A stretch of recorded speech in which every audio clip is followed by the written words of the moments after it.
US President Donald Trump and his Chinese counterpart Xi Jinping are in Osaka for the G20 summit. On Friday, they're expected to meet in person for the first time in 7 months, and investors are hoping this will resolve their tit-for-tat tariff row. Currently, world economy was watching just fighting between the two countries. So I think their meeting here will mitigate those fears, and then the market can be regained again about a stable manner.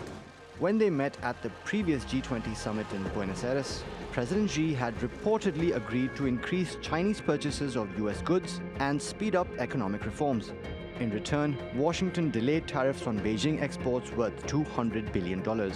Since then, Chinese regulators have introduced some reforms to protect intellectual property rights and given foreign companies more control over their assets and profits in the country.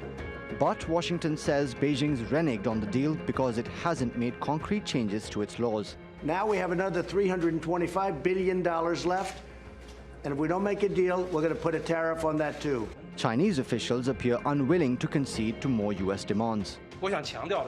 I hope the US can listen more to the voices from the majority of its companies and consumers, abandon its wrong practices, and solve the current problems through equal-footed dialogue and cooperation. The drawn-out row is piling on costs for businesses in both countries, and walking away from negotiations would be too risky for not only the US and China, but for many other economies as well. The global economy will be dealt a huge blow if the two countries are decoupled. Other nations won't sit by idly and watch that happen. Right now, there is hope that there will be meaningful talks on US-China trade and also on reforming the World Trade Organization. Besides, there's still a long list of disagreements between the two, from state intervention in businesses to currency manipulation. But global markets are hoping for a truce, even if Presidents Trump and Xi can just agree to disagree. Mobin Nasir, TRT World. Well, let's get more on this now with Anne Lee in New York. She's the CEO of technology investment consortium Coterie and the author of the book, Will China's Economy Collapse? Welcome back to Money Talks. And now there's been a lot of speculation as to what will actually happen at this G20 summit. Now, Donald Trump, as we heard, is threatening to take this trade war to a whole new level and put tariffs on China's remaining imports. Tell us, what do you think will happen? Well, what has changed since their last meeting and this upcoming meeting is that the U.S. has put on more anger-provoking actions against China, such as putting Huawei on their entity list so that U.S. companies can't do normal business with Huawei. They're trying to introduce a new law that basically will allow U.S. companies to use intellectual property from the Chinese without having to pay royalties, which is basically legalizing stealing and robbing. And so this will certainly anger the Chinese a lot. It's put them at a situation against a wall. And they have to understand that the Chinese have this concept called face, which is that they need respect. They will not be allowed to be humiliated in front of the entire world. And so no matter how much it's going to hurt the Chinese, they're not going to cave in. And so these strategies are going to just hit a dead end, and they're not going to resolve anything with this kind of an attitude.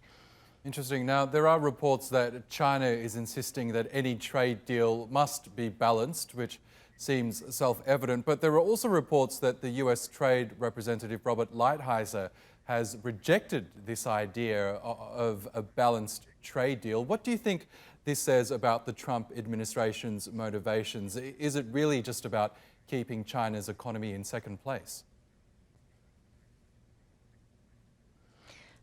Right, because any normal negotiator would understand that to come to a deal, you have to have give and take.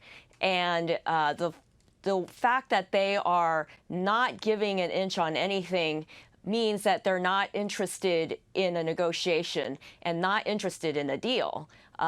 This is basically an excuse to break things off with China. And so I think that having any hope around this is sort of a fruitless exercise. But certainly on the other side, Trump is worried about the elections coming up. He differs from many of his very hawkish advisors like Bolton and Navarro in his administration. And so this is why this continues to be a volatile situation, whether Trump will be persuaded to listen to their hawkish advice or whether he will listen to the American public. In fact, this is not about trade at all. There are thousands of American companies that have traveled to Washington to testify at hearings saying that they do not want a tariff. They have very profitable businesses in China and want to continue doing that. There have been hundreds of businesses that have signed petitions basically saying that this is a complete mistake. You would tank the economy if you go forward with these tariffs. And so I'm sure that Trump must understand and hear these voices and realize that this is not about trade at all. What it is about billionaires who are upset about China. And these billionaires namely come from three sectors that have been shut out of China. One, they're the Wall Street fat cats that I basically say have caused the 2008 financial crisis. And they basically want to go into China as well and ruin their financial markets, which the Chinese regulators know very well and basically have put hard capital controls to keep that speculation from tanking their economy.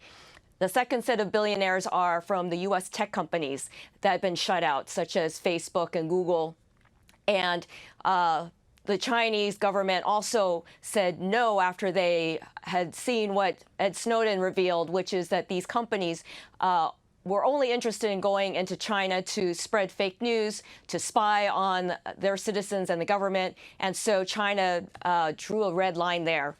And the third group sector that was basically shut out were a lot of large U.S. media companies like New York Times and Bloomberg that basically, were presenting very negative propaganda about China.